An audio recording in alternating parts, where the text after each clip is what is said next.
சிறையை அனுபவிக்கிறான், 34வது தடவை வந்து திருடுறான்னு சொன்னா இவன் வகுத்து வச்சுக்கிற சட்டம் திருட்டை நிறுத்துவதற்கு உதவவில்லை, திருட்டுங்கிற குற்றம் நடக்காமல் தடுக்குவதற்கு உதவவில்லை. வலு உள்ளவன் திருடுறான், வலிமை இல்லாதவன் பாதிக்கப்படுறான், பறி கொடுத்து நிக்கிறான். இதுதான் இன்றைக்கு நிலைமை. திருட்ட ஒரு உதாரணத்துக்காக சொல்கிறேன். 70 முறை 80 முறை கிண்ண சாதனை ஏற்படுத்தியவர்கள் இருக்கிறாங்க திருட்டுல. கின்னஸ் ரெக்கார்ட்ல எழுதுற அளவுக்கு 2000 தடவை திருடுறவன், 3000 தடவை திருடினவன் இருக்கிறான். பலமுறை நூற்றுக்கணக்கான முறை திருடுகிறான், நூற்றுக்கணக்கான முறை தண்டிக்கப்படுகிறான்.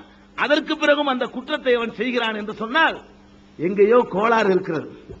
இவர்கள் வகுத்து வைத்திருக்கிற சட்டத்திலே கோளாறு இருக்கிறது, இவர்களுடைய அரசியல் முறையிலே கோளாறு இருக்கிறது என்பதால இதற்கு பொருள். இஸ்லாம் சொல்லக்கூடிய அரசியல் அடிப்படை என்ன தெரியுமா? முதல்ல மனித உரிமையை பாதுகாத்துக் கொடு, எந்த மனிதனுடைய உரிமையும் பறிக்காமல் பாதுகாத்துக்கொள். உரிமையை பறிக்காம இருக்கிறதுக்கு தாங்க அரசியல். இன்றைக்கு என்ன நிலைமைன்னு கேட்டா உரிமையை பறிக்கிறதுக்கு அரசியலை பயன்படுத்திக்கிட்டு இருக்கிறான். சில நேரங்கள்ல இந்த அயோக்கியத்தனங்களை செய்யறவன் யாருன்னு பாத்தீங்கன்னா, எவன் அரசியல் காவலனா நிப்பாட்டி இருக்கிறானோ அவன் செய்கிறான்.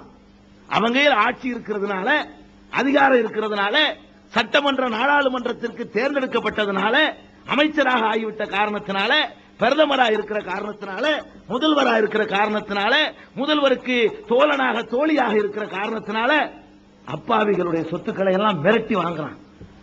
இதுக்கு தானே அரசியல்.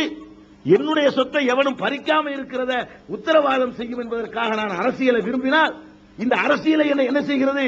என்னுடைய சொத்துக்களை பறிக்கிறதுக்கு துணை செய்து எத்தனை சட்டமன்ற உறுப்பினர்கள் அவர்களுக்கு வாக்களித்தவர்களுடைய சொத்துக்களை வளைத்து போட்டிருக்கிறார்கள், அவர்களுடைய நிலங்களை அபகரித்திருக்கிறார்கள், அவர்களுக்கு உரிய உரிமைகளை பறித்திருக்கிறார்கள் என்பதை நீங்கள் அனுபவத்திலே பலரும் அனுபவித்திருக்கிறோம், ஒவ்வொருவரும் சந்தித்திருக்கிறோம்.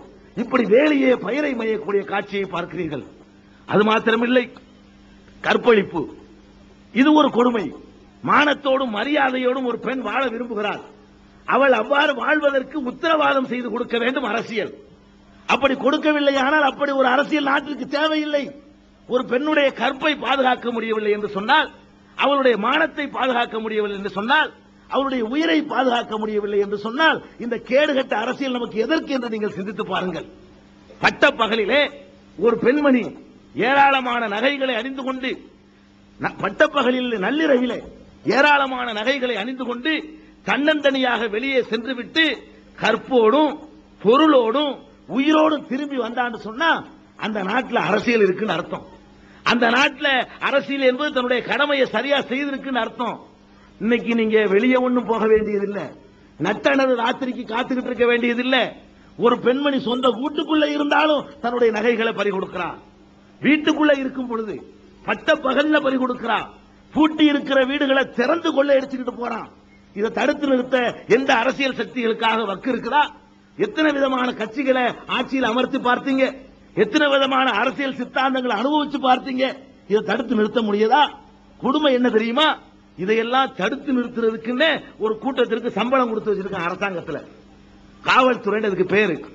அவங்க எதற்காக நியமிக்கப்பட்டிருக்கிறார்கள்?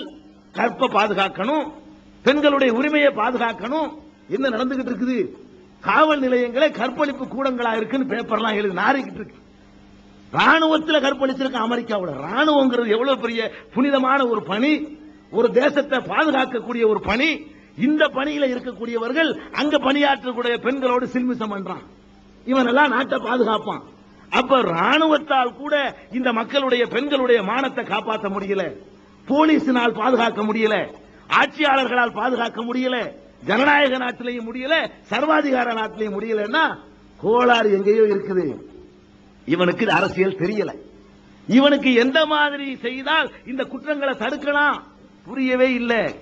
ஏதோ சடங்கு சம்பிரதாயத்தின் அடிப்படையில் தான் இவன் அரசியல் சட்டத்தை வகுத்திருக்கிறான். என்னமோ ஆராய்ந்து பார்த்து தீர்க்கமாக உணர்ந்து இந்த சட்டங்களை வகுத்திருந்தா 200 தடவை திருத்திருக்க மாட்டான். 50 வருஷத்துல 200 திருத்தம் கொண்டு வர்றான். இன்னொரு 50 வருஷத்துல 2000 திருத்தம் பண்ணுவான். இதை வச்சு பார்க்கறான் சரியா இல்ல, அதை வச்சு பார்க்கறான் சரியா இல்ல. இந்த வருஷம் 7 திருத்தம் கொண்டு வர்றான். அந்த 7 திருத்தத்துல 3 திருத்தத்தை அடுத்த வருஷம் வாபஸ் வாங்குறான். இந்த மாதிரி 50 வருஷ காலத்துல இந்த நாட்டில் எவ்வளவு திருத்தங்கள், அகில உலகத்தில் எவ்வளவு திருத்தங்கள் என்று பாருங்கள். இப்படி எல்லாம் இந்த கொடுமை நடந்துகிட்டு இருக்குது. இஸ்லாமிய அரசியல் வந்து விடுமானால் இந்த கொடுமையை தடுத்து நிறுத்தும். அதான் இங்க பாயிண்ட். எதுக்காக இஸ்லாமிய அரசியல் ஒரு யாபத்தில் நீங்க வச்சுக்கணும். இஸ்லாமிய என்ற ஒரு வார்த்தையை அரசியல்ல சேர்க்கிறதா இருந்தாலும் சரி, அறிவியல்ல சேர்க்கிறதாக இருந்தாலும் சரி, அது ஆன்மீகத்தில் சேர்க்கிறதாக இருந்தாலும் சரி, இஸ்லாமிய என்று சொன்னா அல்லாஹ் சொன்னதுன்னு அர்த்தம். இஸ்லாமிய என்று சொன்னா நபிகள் நாயகம் ஸல்லல்லாஹு அலைஹி வஸல்லம் சொன்னதுன்னு அர்த்தம். முஸ்லீம்கள் செய்யறதெல்லாம் இஸ்லாமிய நினைச்சிடாதீங்க. சில பேர் கேட்பாங்க, பாகிஸ்தான்ல அரசியல் இருக்க, பாகிஸ்தான்ல இருக்கிற இஸ்லாமிய அரசியலா? முஸ்லீம் நடத்துறா நம்மள மாதிரி அரசியல் தெரியாதவன், இஸ்லாத்தை அறியாதவங்க ஆட்சி இருக்கிறதுனால அவன் நடத்தினால் அப்படித்தான் இருக்கும். இஸ்லாமிய அரசியல் இஸ்லாமிய அரசியல் சொன்னா அல்லாஹ் ரப்புல் ஆலமீன் எந்த அரசியல் சட்டத்தை நமக்கு தந்திருக்கிறானோ அதை நடைமுறைப்படுத்தணும். எவன்படுத்தினால் அவன் இஸ்லாமிய அரசியலை கடைபிடிக்கிறான்னு அர்த்தம். ஆக இந்த இஸ்லாமிய அரசியலை உலகம் கடைபிடிக்க ஆரம்பிச்சிருச்சுன்னு சொன்னா இந்த நாட்டில் குற்றங்களே இருக்காது. இந்த மாதிரி மனித உரிமைகள் மீறப்படாது. எந்த மனிதனும் பயந்து பயந்து போக வேண்டிய நிலைமை இருக்காது. 3 பேர் கட்டி வச்சுக்கிறதுக்காக வேண்டி 60 பாசஞ்சர் நடுங்குறான அந்த மாதிரியான நிலைமை இருக்காது. ஓடுற ரயில்ல ஏறி கொள்ளையடிக்கிறான அவ்வளவு துணிச்சல் ஒருத்தனுக்கு வராது. அது என்ன இஸ்லாமிய சட்டங்கிறீங்களா? மனித உரிமைகளை பாதுகாக்கிறதுக்காக வேண்டி இஸ்லாம் வழங்கின சட்டம் என்னன்னு சொல்றீங்களா? அல்லாஹ் திருமறையிலே சொல்லுகிறான், அஸ்ஸாரிகு வஸ்ஸாரிகத்து ஃபக்தவு ஐதீஹுமா. திருடக்கூடிய ஆண்களானாலும் சரி, திருடக்கூடிய பெண்களானாலும் சரி, அவர்களுடைய கரங்களை வெட்டுங்கள். இது இஸ்லாம் சொல்லக்கூடிய ஒரு சட்டம். இத காட்டு மிராண்டித்தனமா கேட்டான். இது என்னங்க கொடூரமா இருக்குது? எது கொடூரம்? இவன் திருடுனது கொடூரம் இல்லையா? என்னைய மாதிரி நேர்மையாக சம்பாதிக்கிறவன்ட்ட என்னுடைய பணத்தை ஒரு செகண்ட்ல அடிச்சுட்டு போயிடுறான். இது எவ்வளவு பெரிய கொடுமை! அந்த பணத்தை வைத்து தன்னுடைய மகளுக்கு திருமணம் செய்யலாம்னு சொல்லி நகை வாங்குவதற்காக போய்கிட்டு இருப்பான், அதை அடிச்சுட்டு போயிடுறான். அந்த மகளுடைய வாழ்க்கையே பணால் ஆயிடுது. இது கொடுமை இல்லையா? தந்தைக்கு மருத்துவம் செய்யற ரூபாய் எடுத்து பாக்கெட்ல வச்சுட்டு போவான். அந்த மருந்து வந்தா தான் தந்தையை காப்பாற்ற முடியும். அந்த நேரத்தில் ஒரு ரவுடி வந்து அடிச்சுட்டு போயிடுறான் ரூபாய. இது கொடுமை இல்லையா? எது கொடுமைங்கிறான்? இந்த கொடுமை செஞ்சவனுக்கு தண்டனை கொடுத்தா கொடுமைங்கிறான். இந்த மாதிரி குற்றவாளிகளுக்கும் கிரிமினல்களுக்கும் பரிதாபப்பட்டு பட்டு எந்த நிலைமையில கொண்டாந்து விட்டுட்டான்? குற்றங்கள் செய்யறது தூண்டுறான். நம்ம நாட்டில் கொடுக்கக்கூடிய தண்டனைகள் என்ன? சோறு போடுறான், சிறையில் அடைக்கிறான். என்ன சிறைங்கிற ஒரு தண்டனை நான் கேட்கிறேன். சிறைச்சாலை என்பது தண்டனையா? சிறைச்சாலையில வெளியவாவது சோறு கிடைக்காது. சோத்துக்கு உத்தரவாதம் கிடையாதுங்க. வெளியில கிடைச்சாலும் கிடைக்கும், இல்லாட்டாலும் இல்லை. வசதி உள்ளவனுக்கு வேண்டுமானால் சோத்துக்கு உத்தரவாதம் இருக்குது. ஏழையா இருந்தான்னு சொன்னா அவனுக்கு சோத்துக்கு கேரண்டி ஜெயில தான். மணி அடிச்சவன சோறு. இந்த மாதிரி கொடுக்கக்கூடிய ஒரு உணவு கிடைக்கக்கூடிய இடம் அவனுக்கு சிறையாவா தெரியும்? வாரத்துக்கு ஒரு சினிமா, வேணுங்கிற பத்திரிகைகள் எல்லாம் படிக்கலாம், சொந்தக்காரங்களை எல்லாம் சந்திக்கலாம், நேர்காணல் இருக்குது. இந்த மாதிரி இவ்வளவு வசதிகளோட ஜாலியா உள்ளேயே விளையாடலாம், உள்ளேயே சண்டை சச்சரவு போட்டுக்கலாம், எல்லாம் இருக்குது. எந்த ஒரு குறையுமே கிடையாது. அப்ப இந்த மாதிரி அதுக்கு தான் மாமியார் விடுங்க. அதுக்கு பேரு போயிட்டு வந்தவன் சொல்றான், அனுபவிச்சு பார்த்தவன் மாமியா விடுனால என்ன அர்த்தம்? நல்ல உபசரிக்கிற இடத்துக்கு பேர் தான் மாமியா வீடு. சொந்த வீட்டுல கூட ஒழுங்கா உபசரிக்க மாட்டாங்க. மாமியா வீடுனா மகளை கொடுத்ததுக்காக வேண்டி நல்லா உபசரிப்பாங்க. அந்த மாதிரி உபசரிக்கிறானா? யார் சொல்றா? அனுபவிச்சு சொல்றான். நம்ம மாமியா வீடுன்னு சொல்லல. இந்த ஜெயிலுக்கு போய் போய் அனுபவிச்சான அவன் என்ன சொல்றான்? மாமியா வீட்டுக்கு போயிட்டு வர்றேங்கிறான்.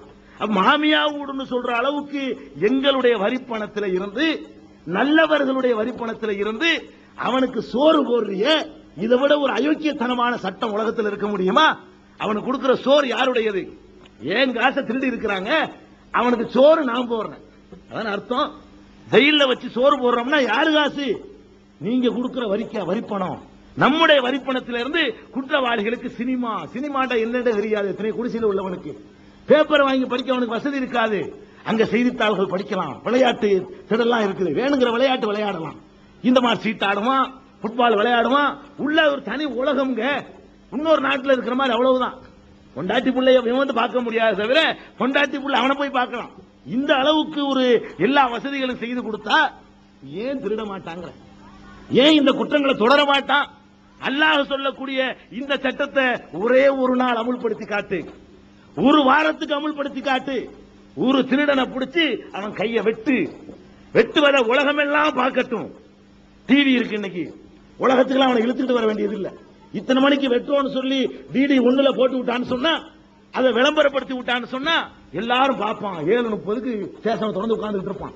திருடனுடைய கையை வெட்டுறோம், திருடு வேணாங்க. அதுக்கு பிறகு இந்த மாதிரி தான் நம்ம கையும் போகும். திருடனுக்கு திருடக்கூடாதுங்கிற அச்சத்தை உண்டாக்குனா தான் அவன் திருந்துவானே தவிர, திருடனா சோத்துக்கு கேரண்டி இருக்குன்னா எப்படி அவன் திருடுறதை விடுவான்? சிந்திச்சு பார்க்க வேணாமா? இதெல்லாம் ஒரு சட்டம்னு சொல்லி உலகத்தை ஏமாத்திக்கிட்டு இருக்கிறான். இந்த நாட்டில் மாத்திரம் இல்ல, அகில உலகத்தில் இந்த கூத்து தான். அதனால எந்த உலகத்திலையும் இந்த குற்றங்களை தடுத்து நிறுத்த முடியல. அதே மாதிரி கற்பழிக்கிறான். கற்பழிக்கிறவனுக்கு என்ன தண்டனை? ஒரு அளவும் கிடையாதுங்க. கற்பழிக்கிறவனுக்கு எந்த தண்டனையும் கிடையாது. 7 ஆண்டு 3 ஆண்டுங்கிறான். பெரும்பாலும் நிரூபிக்கப்படுறது கிடையாது. அவளை கேட்கிற கேள்விக்கு பயந்துகிட்டே அவளும் கம்ப்ளைண்ட் கொடுக்க மாட்டான், வாபஸ் வாங்கிட்டு போயிடுவான். இந்த மாதிரியான ஒரு நிலைமை. அப்படி கொடுத்தாலும் என்ன, மரண தண்டனையா கொடுத்துறான். ஒரு பெண்ணை போக பொருள் மாதிரி நினைச்சு அவளை வற்புறுத்தி அவளை துன்புறுத்தி அவன் மான மரியாதையோட விளையாடி பெண் உரிமையை பறிச்சிருக்கிறானே, இது எவ்வளவு பெரிய காட்டுமிராண்டித்தனமான ஒரு செயல். இந்த செயலை செய்தவனுக்கு தலையை சீவிர வேண்டாமா? இதை யார் தீர்மானிக்க? நல்லா விளைக்கிறேன். தண்டனை கொடுக்கிற விஷயத்தை யார் தீர்மானிக்கணும் சொன்னா பாதிக்கப்பட்டவன் தீர்மானிக்கணும். திருடு கொடுத்துட்டு நிக்கிறான் பாருங்க, அவன்கிட்ட போய் உன்ட திருடனவனை நாங்க பிடிச்சிட்டோம், அவன் தான் உங்க தகப்பனாருக்கு மருந்து வாங்க வச்சிருந்த காசை திருடிக்கிட்டு போயிட்டான், அதனாலதான் உங்க அத்தா செத்து போயிட்டாரு, அவனை நாங்க இப்ப பிடிச்சிருக்கிறோம், என்ன செய்ய விரும்புறேன்னு அவன்கிட்ட கேளுங்க. சீவனுமா தலைய இஸ்லாம் கையத்தான் வெட்ட சொல்லுங்க. யார்கிட்ட கேட்கணும் அபிப்பிராயம்? திருடு கொடுக்காம இருந்துட்டு அபிப்பிராயம் சொல்றான் வெளியே உட்கார்ந்து கொண்டு. இந்த அபிப்பிராயம் சொல்ல தகுதி உள்ளவன் யாரு? பாதிக்கப்பட்டவன். அந்த பொம்பளைகிட்ட போய் கேள்றா, அவ இவ்வளவு பெரிய பாதிப்புக்கு ஆளாகி இருக்கிறாளே, இந்த அளவுக்கு அவமானப்படுத்தி இருக்கிறானே, பட்டப்பகல்ல 4 பேருக்கு முன்னாடி கற்பழிச்சிருக்கிறானே, அவனை என்ன செய்ய விரும்புறேன்னு கேளு. என் கையில கிடைச்சா எனக்கு சக்தி இருந்தா அவன் கழுத்தை கொதறி கொன்றுவேன்னு சொல்லுவா. ஒரு பெண்ணு மானம் உள்ளவளா இருந்தா, ரோசம் உள்ளவளா இருந்தா சொல்லுவா. அவ சொல்லுவாள்ல, அதான் அதுக்குரிய தண்டனை. அதைத்தான் நீ செஞ்சு ஆகணும். அதனாலதான் இஸ்லாம் சொல்லுது, விபச்சார குற்றத்தில் ஈடுபட்டாங்கன்னு சொன்னா, கற்பழிப்பு குற்றத்தில் ஈடுபட்டாங்கன்னு சொன்னா, எய்ட்ஸ்ங்கிற பயங்கரமான நோயை உலகத்திற்கு தரக்கூடிய ஒரு மாபெரும் பாதக செயல்ல ஈடுபட்டார்கள் சொன்னா 2 பேருக்கு தலையை சீவி காட்டு. நாளைக்கு செய்வானா? கீழே கிடந்தாலும் எடுக்க மாட்டாங்க. தனியா போன பொம்பளை கேலி பண்ண மாட்டான். நீ காலேஜ் பசங்க எல்லாம் பொம்பளை கேலி பண்றான். என்ன தைரியம்? கேலி பண்ணாலும் ஒண்ணும் இல்ல, கையை பிடிச்சி இழுத்தாலும் ஒண்ணும் இல்ல, ஒரு ஆட்டோவை பிடிச்சி தூக்கி போட்டு போனாலும் ஒண்ணும் இல்ல. அந்த அளவுக்கு இந்த நாட்டில் சட்டத்தில் அவர்களுக்கு பாதுகாப்பு இருக்கு, கிரிமினல்களுக்கு பாதுகாப்பு இருக்கு, குற்றவாளிகளுக்கு வசதிகள் இருக்கு. இந்த மாதிரி வசதிகளை செய்து கொடுத்தான்னு சொன்னா எதுக்கு அரசியல்? என்னுடைய உரிமையை பாதுகாக்க முடியாத அரசியல், என்னுடைய மானத்தை பாதுகாக்க முடியாத அரசியல், என்னுடைய கற்பை பாதுகாக்க முடியாத அரசியல் உலகத்துக்கு என்னத்துக்கு தேவை? இதுக்காகத்தான் நம்ம அரசியல் தேவைன்னு நினைக்கிறோம். அப்ப அரசாங்கத்தினுடைய முக்கியமான வேலை, அரசியலுடைய முக்கியமான நோக்கம் உரிமைகளை, ஒருத்தன் உரிமையை இன்னொருத்தன் பறிக்காம பாதுகாக்கணும். பொருளாதார உரிமையா இருந்தாலும் சரி, மான மரியாதை சம்பந்தப்பட்ட உரிமையா இருந்தாலும் சரி, எல்லா உரிமைகளையும் பாதுகாக்கணும். உயிர் சம்பந்தப்பட்ட உரிமையா இருந்தாலும் சரி, அதை பாதுகாக்கல சொன்னா அந்த அரசியல் உலகத்துக்கு தேவையில்லை. இத காலம் கடந்து உணர்றான். இன்றைக்கு உணரல நினைக்கிறீங்களா? எல்லா சட்டத்தையும் அனுபவிச்சு பார்த்துட்டு பெண் உரிமை இயக்கங்கள் ஒரு கலந்திருக்கு ஒரு கூட்டம். இவங்க தீர்மானம் போட்டிருக்கிறாங்க. என்ன தீர்மானம்? அரபு நாட்டில் உள்ளது மாதிரி இந்தியாவிலையும் தண்டனை கொடுக்கணும். எதுக்கு? கற்பழிப்புக்கு. அதை தாண்ட நாங்க சொல்றோம். அரபு இஸ்லாம்னு சொல்றது கொஞ்சம் வெக்கமா இருக்கு உங்களுக்கு, வேற ஒண்ணும் இல்ல. அரபு நாடுங்கிறாங்க, வேற ஒண்ணும் கிடையாது. அரபு நாட்டில் உள்ளது மாதிரியான சட்டத்தை இங்கே அமல்படுத்தணும். கேட்கறது யாரு? பெண் உரிமை இயக்கங்கள் இன்னைக்கு கோரிக்கிட்டு இருக்கிறாங்க. தண்டனை பத்தல, தீமைகள் கூடுது, பெண்கள் சுதந்திரமா நடமாட முடியல, பாதுகாப்பு இல்ல, எங்களை பாதுகாத்துக்கிறாங்க. கொடுக்கிறது என்ன பத்தல, பாதிக்கப்பட்ட பொம்பளை கேட்கிறான். இந்த விவரம் கட்டவனும் இதை அரசியல் நினைச்சிட்டு இருக்கான். அது அந்த கோரிக்கையை பரிசீலிக்க தயாரா இல்ல.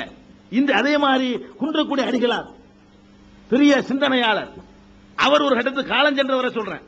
அவர் ஒரு கட்டத்தில் சொன்னார், இந்தியாவில் குற்றங்கள் குறைய வேண்டுமானால் இஸ்லாம் சொல்லக்கூடிய குற்றவியல் சட்டங்களை இந்த நாட்டிலே அமுல்படுத்தி காட்ட வேண்டும். அதுதான் குற்றங்களை குறைப்பதற்கான ஒரே வழி.